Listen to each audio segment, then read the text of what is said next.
Continuamos en Visión Integral. Bueno, suspensión de la cumbre que se había anunciado, con la cual se había trabajado, la cumbre de las Américas, ¿no? Que debió celebrarse ahora el día 5, era el inicio, ¿verdad? De diciembre, era el inicio de la cumbre, ¿no? Muchas expectativas por lo que implica para el país, la ganancia que tú tienes, el liderazgo de toda América Latina, Centroamérica, la presencia de Donald Trump posiblemente en esa cumbre, pero lamentablemente se ha hecho una evaluación, eso es lo que las autoridades han alegado, y primero una evaluación de la situación política de la región,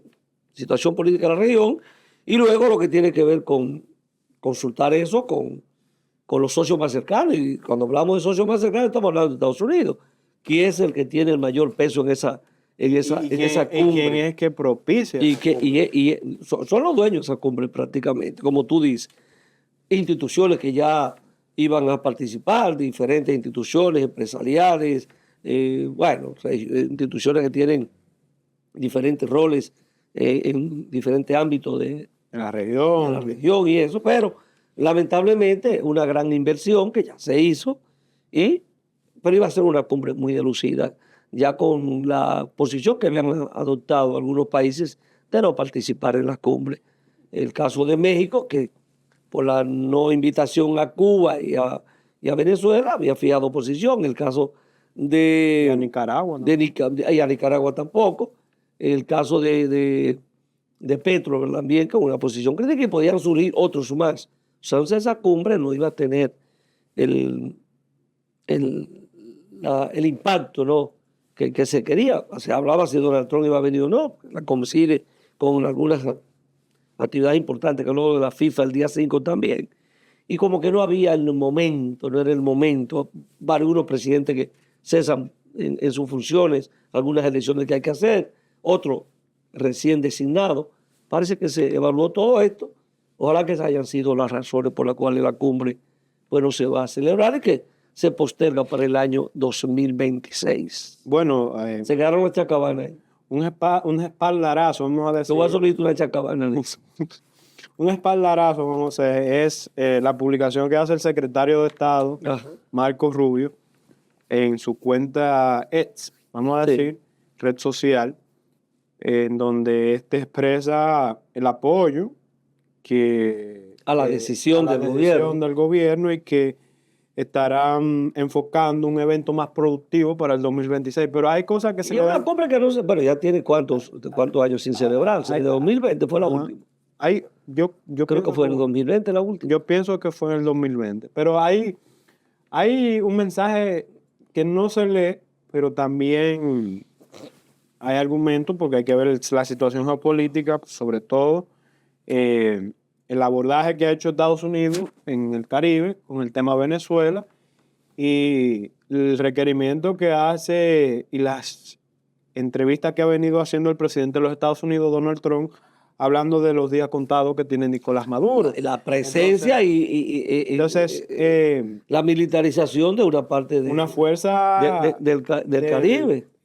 Nunca antes vista. ¿Cuántas ya son las lanchas que se han bombardeado? O sea, es un asunto al estilo Donald Trump. Evidentemente ahí no hay justicia, no hay nada, ¿verdad? Y yo pienso que hay un conflicto.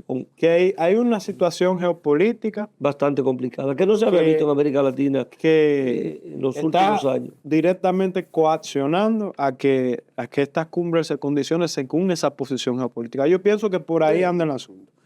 Y hay que esperar, vamos a decir, porque muchas declaraciones formales después dicen que no son formales, porque Donald Trump dice, bueno, pues yo mandé a este medio a decir que dijera que sí, que yo iba a invadir, pero eso fui yo que lo dije para que dijera esa noticia que no era cierta. Bueno, hay como una nebulosa. Él lo maneja a su estilo. Es Donald Trump. Y yo pienso que ahora, dice otra después. Pero también puede ser una estrategia. Sí. Y fue una estrategia porque con Irán fue así mismo. Pero también cuando tú dices mandado la CIA, la CIA fue que él dijo. Sí, que a ejecutar operaciones. Exacto. La CIA. Fue la CIA. Sí, entonces de repente eso no se anuncia, eso se hace. Bueno, es Donald Trump. Bueno, Acuérdense que hay tres versiones. Donald Trump siempre da tres versiones y él se queda con una.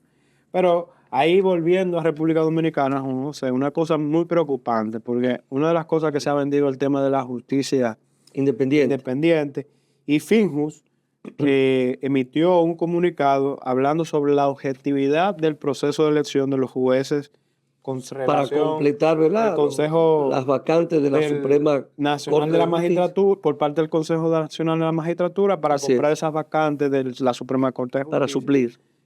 Para suplir. Finjus señala que en las actas publicadas por el Consejo Nacional, Que era algo que se había reclamado y que al presidente en una de las semanales le preguntaron sobre No, y- que por qué no se publicaban las actas, porque ya había pasado un tiempo y las actas, las actas donde estaban la evaluación y las posiciones de cada cual. Y Finjus cuestiona los criterios de evaluación. Porque no fueron, porque eso no fue, para Finjus no fue una evaluación. Bueno, él habla que los interrogantes sobre los considerandos y los medidos y los grados de objetividad por la valoración del desempeño tenían cuestionantes, señaló el señor vicepresidente ejecutivo de Finjus, Servio Tulio Castaño, Guzmán, hablando sobre que no fueron los más adecuados, vamos a decir, en el proceso de evaluación. Y nosotros lo hablábamos aquí. No, pero además el tema de la evaluación para sabiendo tú lo que va a ocurrir, porque se sabe que esos jueces no iban a ser ratificados. Eso era una decisión prácticamente tomada, que esos jueces iban a ser cesados en sus funciones y que tenían posiblemente ya los sustitutos. ¿No? Ya uno, el cumplía 75 años de edad, Alexis Reed, bueno, se entiende, pero el caso Ortiz y el caso de Moisés y Pilar Jiménez, que son los que han llamado más la atención, de los cuales más se ha hablado, se entendía que por su desempeño iban a permanecer en esas posiciones. El tema es que ahí no hay una verdadera evaluación. Y entonces, tú has visto cómo fue que se dio la decisión, que fue muy cerrada. Y eso es muy El gobierno tuvo que preocupante. hacer, el presidente, uso de ese voto que le corresponde para poder cambiar, para poder tomar una decisión. Su voto vale por 2. Y entonces ahí, el tema de la evaluación. Entonces, una de las cosas que hay que hacer aquí, y tú dirás, bueno, en otro momento se han seleccionado los jueces, ahora someter la cantidad de personas que se han inscrito para optar por esas posiciones a un proceso de evaluación cuando se dice que se sabe quiénes serían los seleccionados, es un poquito cuesta arriba. Bueno, O sea, y desmotiva la profesionalización de claro, ese espacio. porque es una decisión política, porque ¿quiénes están ahí representando? El gobierno, los órganos de poder y la oposición, que son políticos también. Entonces, finalmente, son decisiones políticas las que se terminan adoptando. El que tiene mayoría va a imponer lo que quiere en un momento determinado. Entonces, la evaluación realmente no va a ser por mérito, que tú vas a llegar por evaluación, por conocimiento, por capacidad, por trayectoria. Entonces, el problema es mejor decir, esto se va a hacer con los criterios políticos porque se ha hecho otras veces. Entonces es mejor decir, bueno, que se va a hacer un proceso de evaluación. No. Se va a hacer conforme a lo que en algún momento quien tiene mayoría decida. Y va a poner a quien decida porque tiene mayoría. Así se ha Y hecho. es mejor hacerlo así. Se ha hecho anteriormente, Claro. pero es una pena. Pero entonces no poner a la gente a eso. Bueno, mire, rapidito el tema de los residuos sólidos. Ahí el presidente otra vez habló sobre la ley 25. No, objetó, ¿verdad? La aprobación de la ley porque tenía 3 meses ya. Otorgó plazos. Tenía 3 meses ya de aprobada. Y puso Digo, 12 meses para el desmonte. 3 meses para que se promulgara, perdón. 12 meses para el desmonte de los plazos. Entonces hay una objeción, pero hay unos señalamientos, hay unas observaciones para devolverla de nuevo a la Cámara Legislativa, a los fines de que con esas observaciones pueda ser aprobada.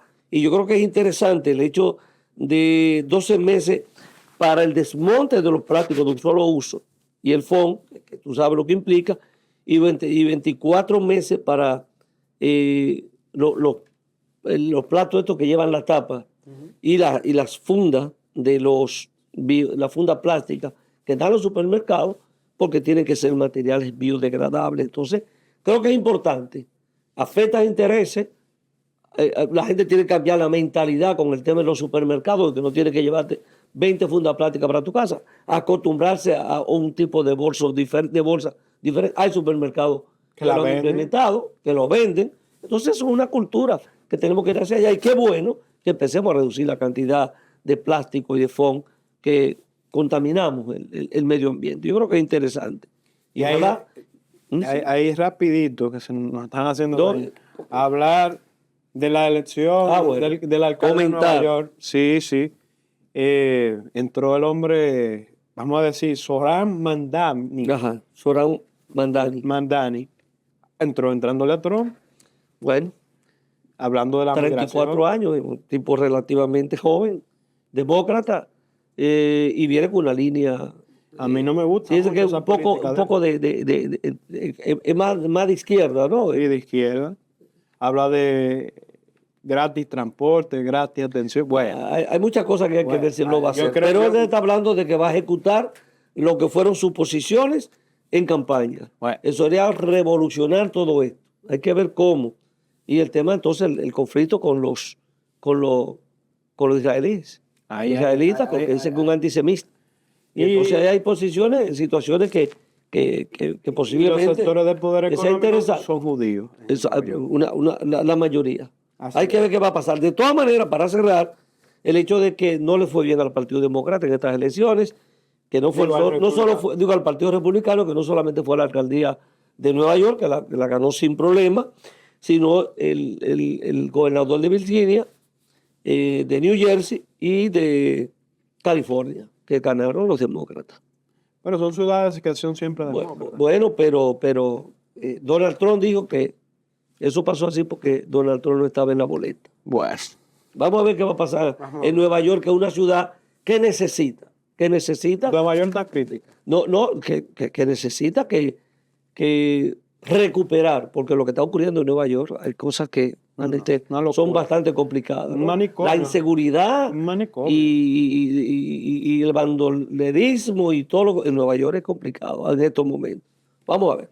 Mire, vamos a hacer nuestra pausa y venimos con nuestro invitado de esta semana.